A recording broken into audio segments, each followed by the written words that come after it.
आपका वजीर आजम चोर या डाकू नहीं, ओपोजिशन अपनी चोर, डाकू और करप्ट क़यादत को तहफ़्फ़ुज़ देती है।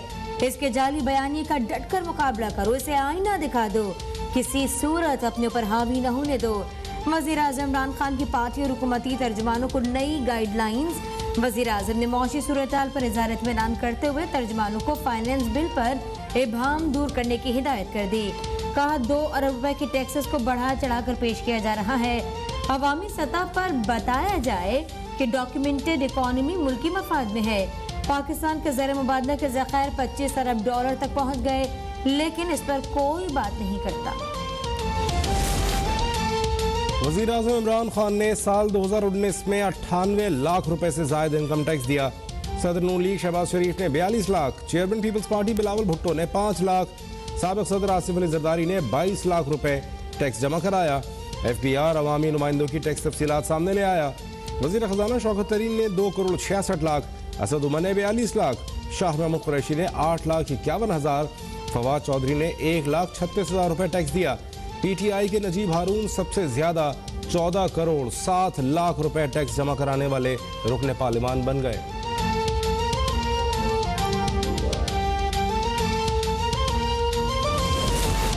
सबसे बड़े सूबे के वजीर आला की सबसे कम आमदनी। वजीर आला पंजाब उस्मान बुज़दार की जानिब से सिर्फ 2000 रुपए इनकम टैक्स की अदायगी। वजीर आला खैबर पख्तूनख्वा ने 66 हज़ार, वजीर आला बलोचिस्तान कुद्दूस बजिंजो ने 10 लाख 61 हज़ार और वजीर आला सिंध मुराद अली शाह ने 19 लाख रुपए टैक्स दिया।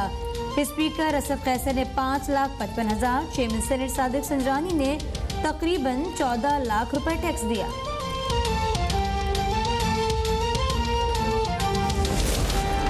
हर 3 महीने बाद ही किसी को गलतफहमी हो जाती है कि हम पता नहीं क्या कर लेंगे।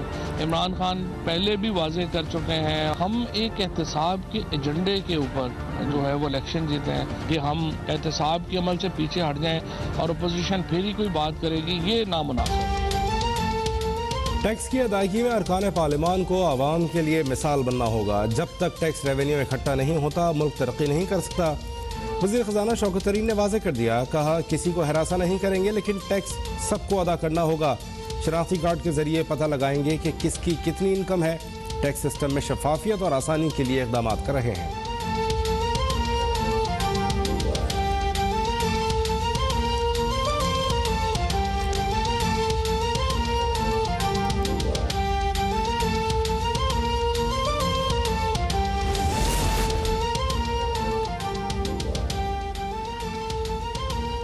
शरीफ और जरदारी खानदान से पैसे वापस न लिए तो अवाम का एहतसाब से एतमाद उड़ जाएगा। हुकूमत न ब्लैकमेल होगी न एहतसाब से पीछे हटेगी।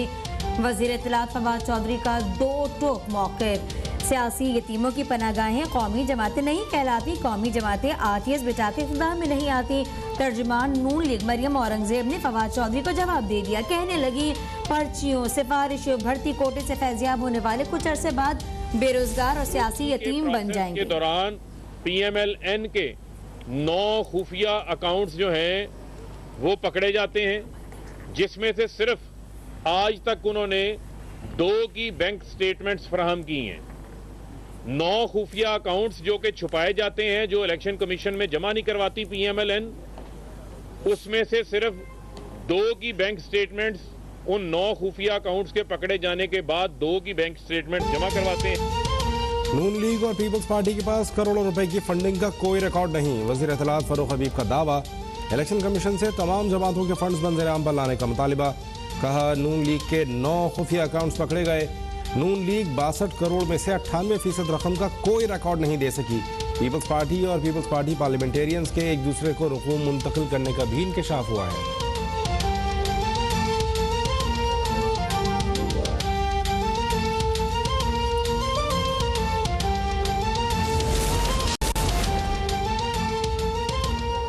तेईस मार्च को मार्च करने वाले होश के नाखुन लें। कानून हाथ में लेने वालों के खिलाफ सख्ती से निपटा जाएगा।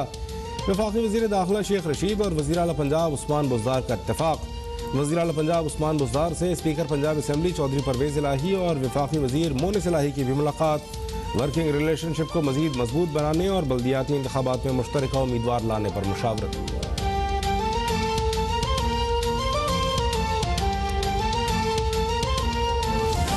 बजट आया है, काबीना ने इसकी मंजूरी दी है, एमक्यूएम भी बैठी थी, जीडीए भी बैठी थी। सवाल ये पैदा होता है, मिनी बजट पेश हो रहा था काबीना में, तो एमक्यूएम ने उसकी मुखालफत क्यों नहीं की, जीडीए ने उसकी मुखालफत क्यों नहीं की? उस जुर्म में पीटीआई के साथ साथ एमक्यूएम और जीडीए बराबर की शरीक है।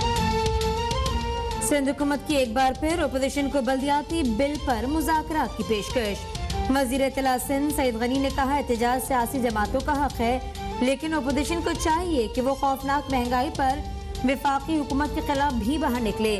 सिंध हुकूमत बल्दियाती कवानीन में तरमीम के लिए तैयार है। एमक्यूएम चाहती है कि सिंध में बल्दियाती इंतखाबात न हो, क्योंकि उनका हशर भी पीटीआई जैसा होगा।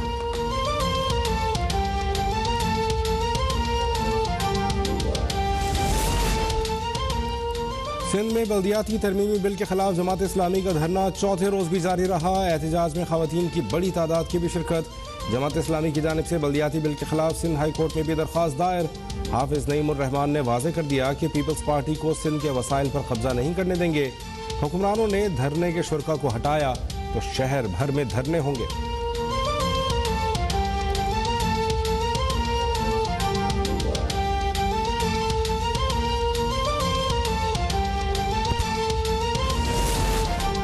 पाकिस्तान में कोरोना की 5वीं लहर जोर पकड़ने लगी। कराची में ओमिक्रॉन के फैलाव में तेजी आ गई।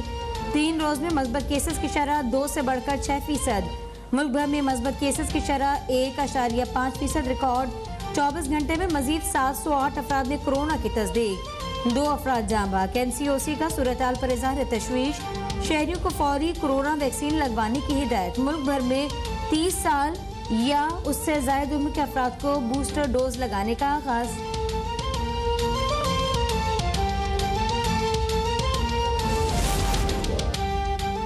अमेरिका और यूरोप में कोरोना फिर बेकाबू। अमेरिकी वजीर दिफा लॉयड ऑस्टिन कोरोना में मुब्तला। लॉयड ऑस्टिन के मुताबिक मुकम्मल वैक्सीनेटेड होने की वजह से मरज की शिद्दत का सामना नहीं करना पड़ा।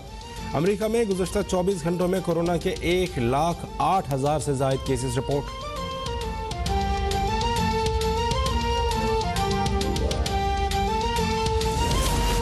पाकिस्तान ने पाक अफगान सरहद से बाढ़ हटाने का मामला तालिबान हुकूमत के साथ उठा दिया।